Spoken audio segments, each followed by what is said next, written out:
మహాపుణ్యక్షేత్రమైన తిరుమలలో శ్రీ పద్మావతి పరిణయ ఉత్సవాలు వైభవంగా పూర్తయ్యాయి.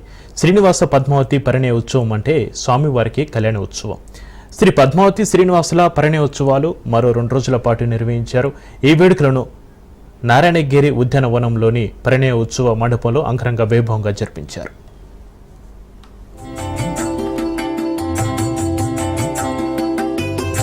ఐదు 5000 సంవత్సరాలకు పూర్వం శ్రీనివాసుడు పద్మావతి దేవిని గాంధర్వ వివాహమాడినందుకు సూచికగా పరిణయోత్సవం వేడుకలు నిర్వహిస్తున్నారు. ప్రపంచ ప్రఖ్యాతిగాంచిన తిరుమల క్షేత్రంలో కొలువైన శ్రీ వెంకటేశ్వరుడికి ఏడాది పొడవునా అనేక ఉత్సవాలు, ఊరేగింపులు జరుగుతుంటాయి. వాటన్నింటిలో శ్రీనివాస పద్మావతుల పరిణయోత్సవాలు అపూర్వమైనవి చెప్పుకోవాలి.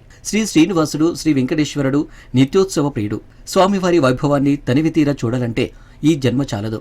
ఆ దేవదేవుని నీలాలు మానవ కోటికి అర్థం కానివి. కలియుగంలో ధర్మ సంస్థాపనార్థం వెలిసిన శ్రీ వెంకటేశ్వరుడికి నిత్య, వార, పక్ష, మాస, సాలకట్ల ఉత్సవాలను నిర్వహిస్తూ వస్తోంది టీటీడీ.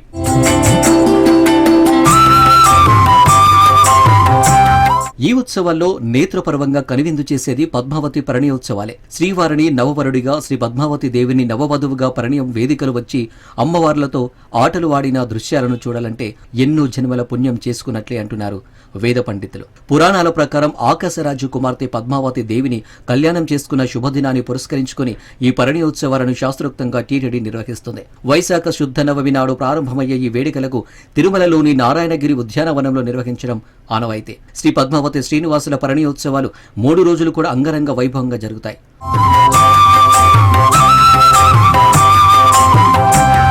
అనంత భక్త కోటికి సర్వ జగద్రక్షకుడే శ్రీ శ్రీనివాసుడు శ్రీ మహాలక్ష్మి విరాహితుడైన పద్మావతిని పరిణయం ఆడారట.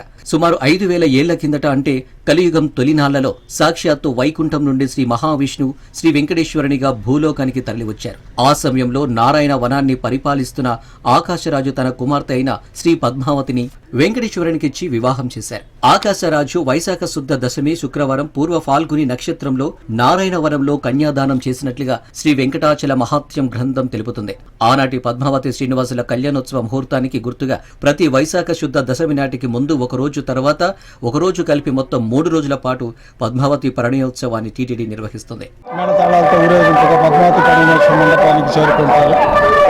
మాలా పరివర్తనం, పూబంతుల పరివర్తనం, స్వామివారికి అమ్మవార్లకు నూతన పట్టు వస్త్రాల సమర్పణ, స్వామివారి యొక్క అమ్మవార్లను చెంతకు చేర్చి వైభవంగా సాంస్కృతిక కార్యక్రమాలు, చతుర్వేద పారాయణాలు, మంగళవాద్యాలు, కర్పూర నీరాజన నడుమ 3వ రోజు పద్మావతి పరిణయోత్సవాలు పూర్తవుతాయి. ప్రతి ఏటా వైశాఖ శుద్ధ దశమితో పూర్తయ్యే విధంగా 3 రోజుల పాటు ఈ పద్మావతి పరిణయోత్సవాలు వైభవంగా నిర్వహించబడతాయి. భక్తులందరూ స్వామివారి అనుగ్రహానికి పాత్రలయ్యి ఈ పద్మావతి పరిణయోత్సవాల్లో స్వామివారిని దర్శించుకుని సకల శుభాలు పొందాలని కోరుకుంటూ ఓం నమో వెంకటేశాయ.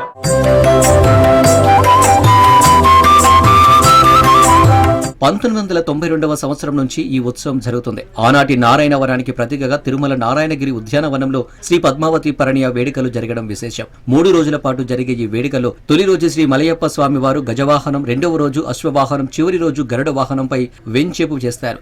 మరోపక్క ఉభయానాంచారులు ప్రత్యేక పల్లకిలో పరిణయోత్సవ మండపానికి వెంచేపు చేస్తారు. ఆ తర్వాత కళ్యాణ మహోత్సవం కన్నుల పండుగగా నిర్వహిస్తారు.